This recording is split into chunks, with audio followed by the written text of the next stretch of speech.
The world is changed. Welcome to WatchMojo, and today we're counting down our picks for the top 20 best opening lines in movies. And though I can fight, I'd much rather recite. That's entertainment. For this list, we're looking at the greatest and most legendary first words in movie history. As we recall the great openers to these movies, there may be some spoilers. Which of these do you think is the best? Let us know in the comments below. Number 20. A long time ago in a galaxy far, far away. Star Wars Episode 4, A New Hope. There's just no beating the opening sequence of the original Star Wars. A simple and iconic sentence appears on screen that sets up the time and place of the story. Following that, viewers are treated to the opening notes of John Williams' iconic score, while the title flashes across the screen and shrinks into the opening crawl.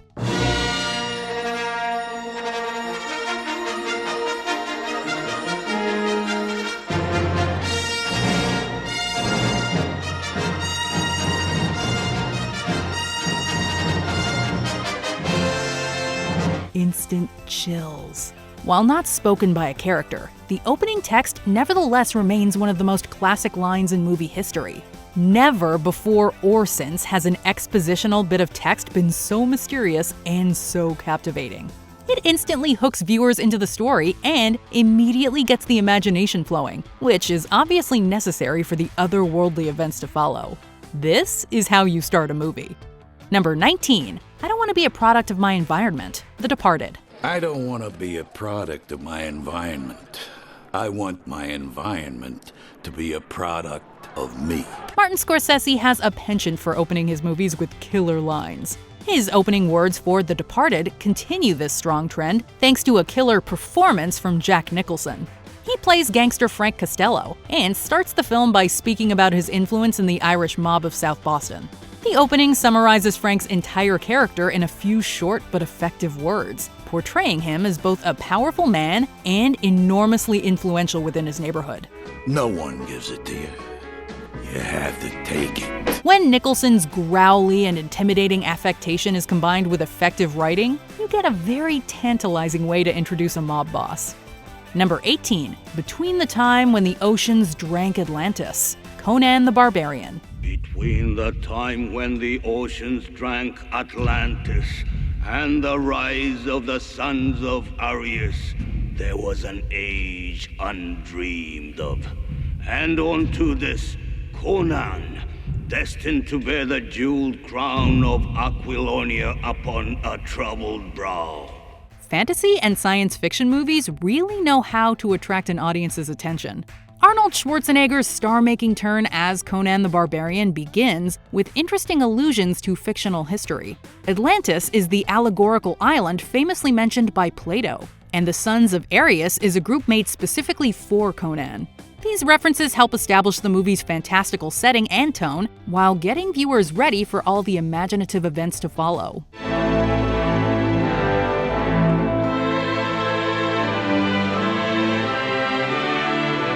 Not only do the lines sound captivating, they also depict the movie as a piece of folklore, almost as if it came from a society's ancient mythology. This is high fantasy at its most whimsical. Number 17. Random Thoughts for Valentine's Day 2004. Eternal Sunshine of the Spotless Mind.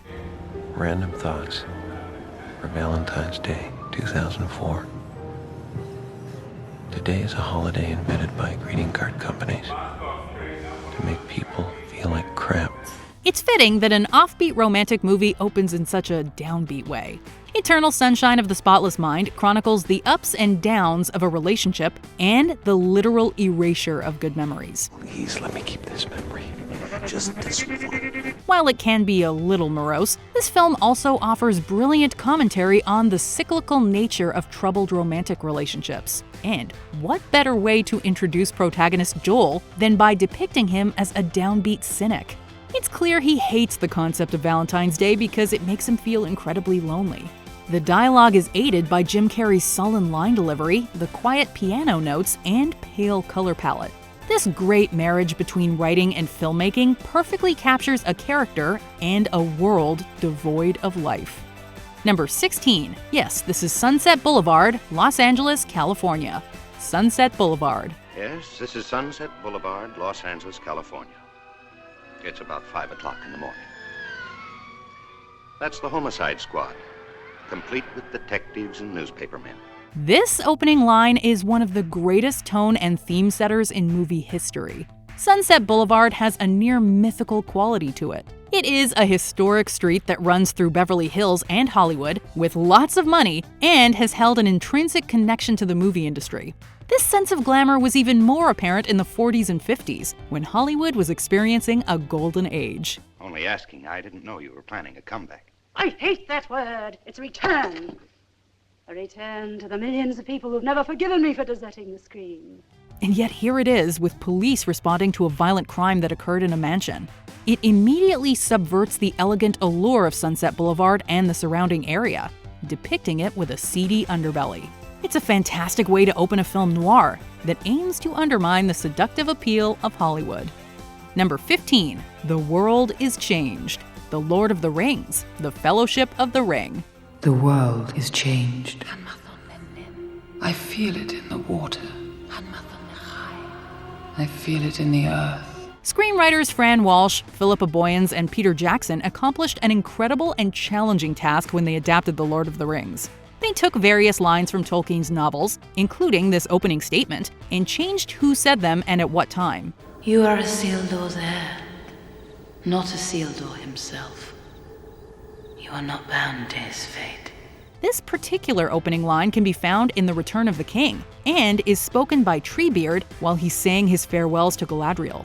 For the movie, the three writers gave the line to Galadriel herself and placed it at the beginning of Fellowship. This switch highly paid off. The opening piece of dialogue serves as a fantastic tone setter that immediately establishes the growing threat of Sauron and the changes that Middle-earth is experiencing. Number 14. Do you find me sadistic? Kill Bill Volume 1. Do you find me sadistic?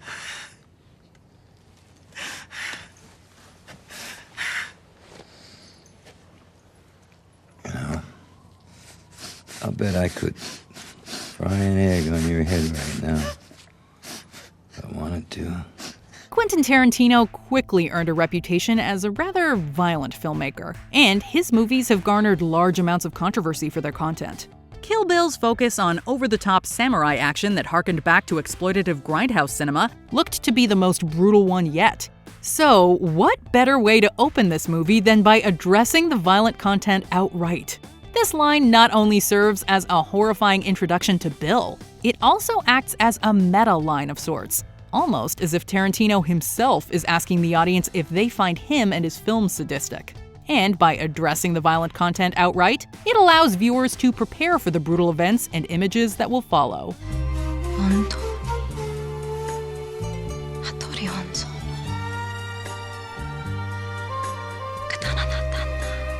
Number 13. I remember those cheers. Raging Bull. I remember those cheers. They still ring in my ears, and for years they remain in my thoughts. Because one night, I took off my robe, and what I do? I forgot to wear shorts. Martin Scorsese loves to subvert typical genre movies. With Raging Bull, he targeted the inspirational sports film. Rather than depicting a likable underdog, Raging Bull follows the violent and unappealing Jake LaMotta. He's a towering figure who constantly sabotages his personal relationships. How could you ask me a question like that? How could you ask me? I'm your brother. You ask me that? Where do you get your balls big enough to ask me that? The opening depicts Jake washed up, aging, and his boxing career long over. He's now a stand-up comedian that practices a comedy routine that opens with, "I remember those cheers." While he uses the lines within a bit, it's obvious that he misses the celebrity and sense of accomplishment that came with his boxing success. Raging Bull is ultimately a personal tragedy, and there's no better way to open a tragedy than by having its protagonist lament on good times gone by. Number 12. Who Are You? The Seventh Seal. Vem är du? After some opening narration, Ingmar Bergman's The Seventh Seal begins with Death approaching a medieval knight named Antonius Black.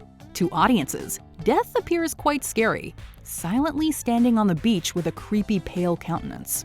but the knight seems rather unfazed.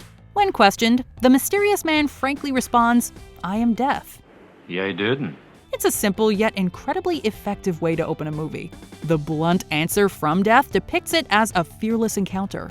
In a time full of plague and turbulence, people simply came to expect this dark concept. It's no surprise that Antonius barely reacts to the revelation. Death is a universal struggle that everyone must cope with. We can only hope to accept it as well as Antonius did. Number 11. Now, I want you to remember, Patton. I want you to remember that no bastard ever won a war by dying for his country.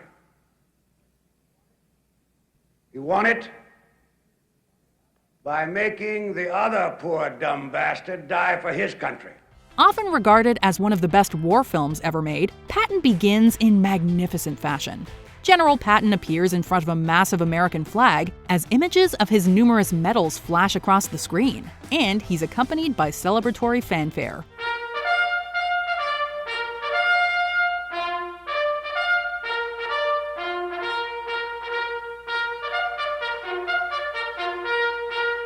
He then launches into a rather blunt tirade about what he thinks about soldiers. His words are a very unique observation about the nature of war that actually came from the real General Patton himself. The real figure said these lines during his iconic speech to the 6th Armored Division on May 31st, 1944. It took one of the world's greatest motivational speeches to result in one of the greatest opening lines in movie history. Number 10. There's 100,000 streets in this city. Drive. There's 100,000 streets in this city. Known only as the driver, our nameless protagonist's entire identity revolves around automobiles. You give me a time and a place, I give you a 5-minute window. He works as a getaway driver, but will only offer his services for exactly 5 minutes. After that, you're on your own. Anything happens in that 5 minutes and I'm yours. No matter what. Anything happens a minute either side of that and you're on your own. Do you understand? 5 minutes might not sound like much, and not every getaway goes off without a hitch. However, the driver knows the streets of this city like the back of his hand, and he knows how to make himself disappear even better.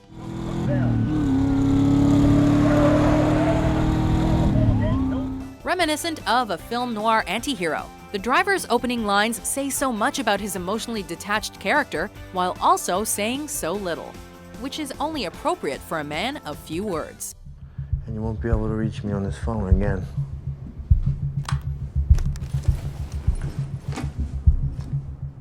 Number 9. People are always asking if I know Tyler Durden. Fight Club. People are always asking me if I know Tyler Durden. So, you know that spoiler warning we talked about earlier? That was primarily for anyone that still hasn't seen Fight Club. With a gun barrel between your teeth, you speak only in vowels. This masterpiece from David Fincher is notorious for having one of the greatest movie twists ever, revealing that Edward Norton's narrator is also Tyler Durden. I'm not Tyler Durden! You told us you'd say that too. All right, I am Tyler Durden.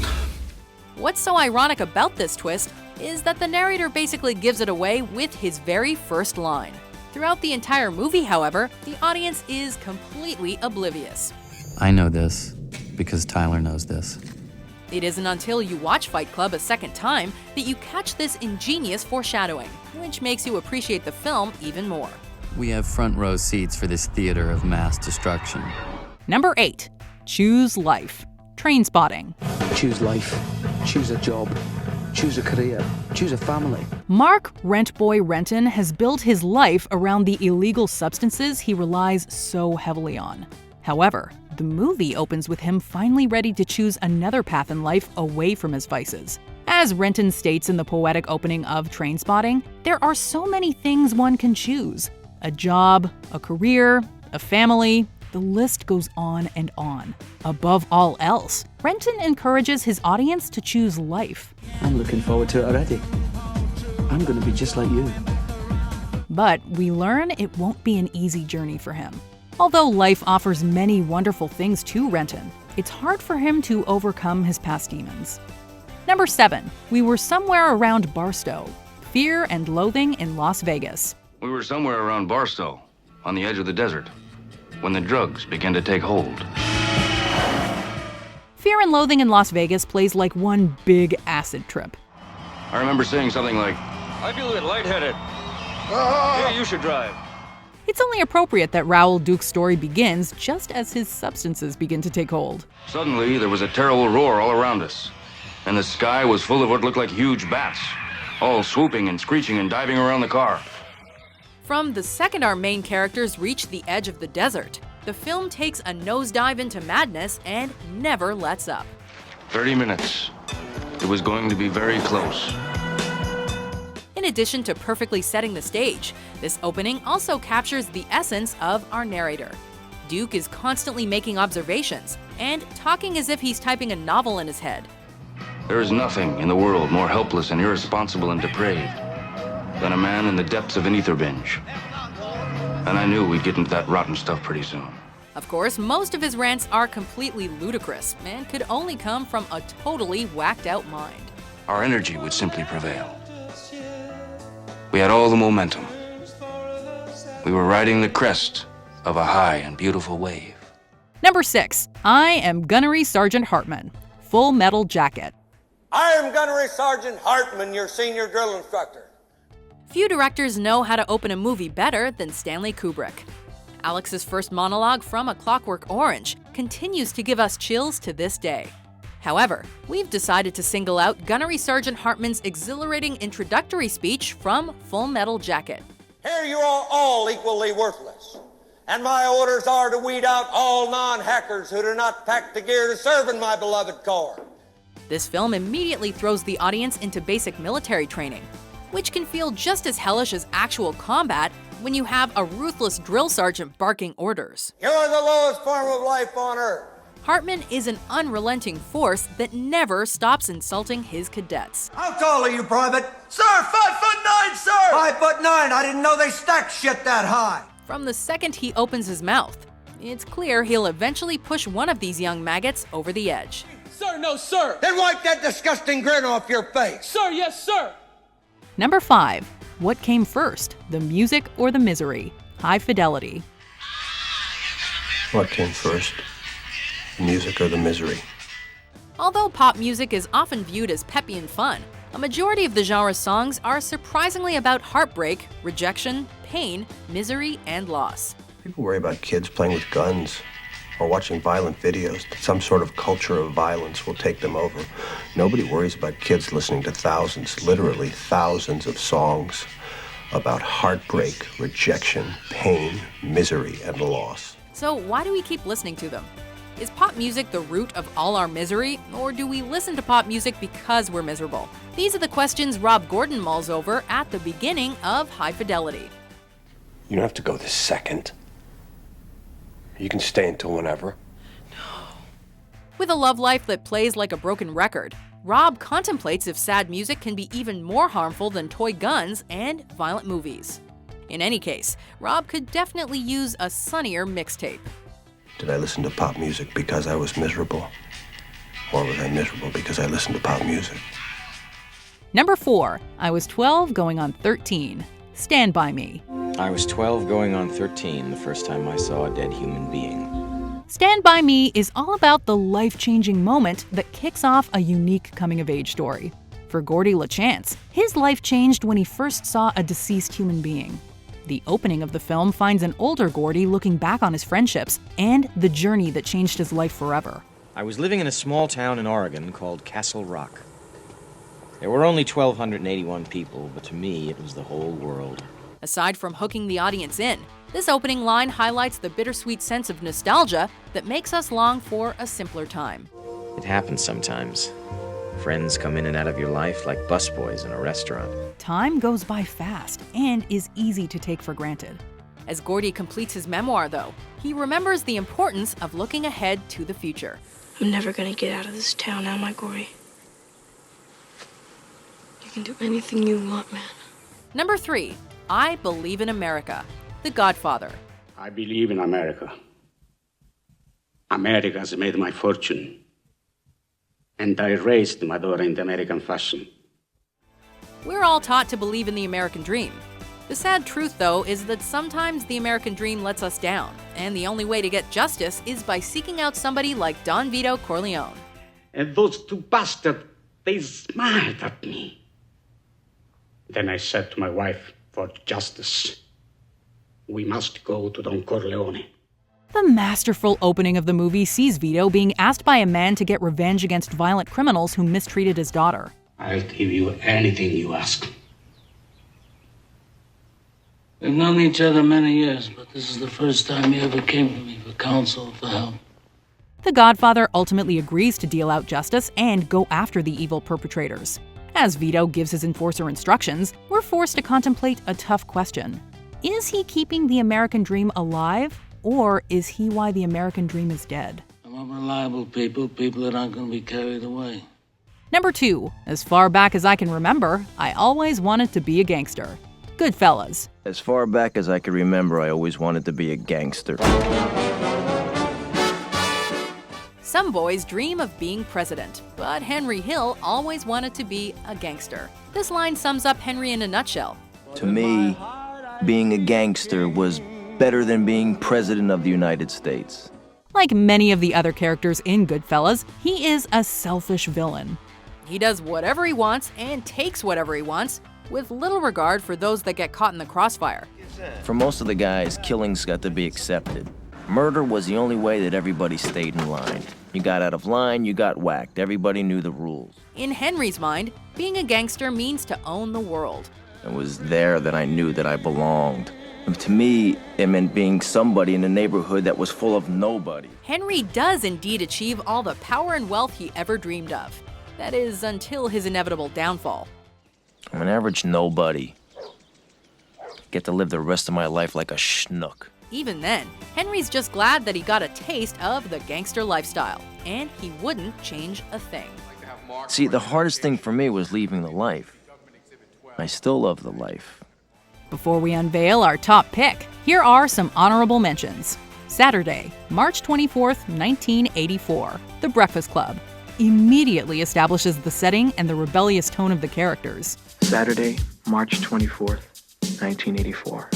Are you watching closely? The Prestige. Starting a movie with a question is always a fun idea. Are you watching closely? Before we continue, be sure to subscribe to our channel and ring the bell to get notified about our latest videos. You have the option to be notified for occasional videos or all of them. If you're on your phone, make sure you go into your settings and switch on notifications. Number 1. Rosebud, Citizen Kane. Rosebud. Sometimes one little word can have the greatest impact of all. In this case, Rosebud initiates what is often considered the best movie of all time.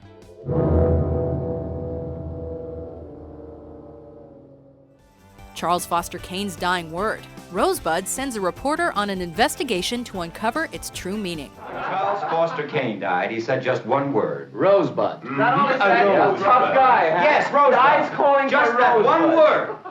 He never exactly figures out what Rosebud meant, but the audience learns that it epitomizes the one thing the richest man in the world couldn't buy: his lost childhood. If you could have found out what that Rosebud meant, I bet that would have explained everything. No, I don't think so. No. Mr. Kane was a man who got everything he wanted and then lost it. Maybe Rosebud was something he couldn't get or something he lost. Bringing everything full circle, it's easy to see why Citizen Kane is a masterpiece from beginning to end. What's Rosebud? That's what he said when he died. Do you agree with our picks? Check out this other recent clip from WatchMojo, and be sure to subscribe and ring the bell to be notified about our latest videos.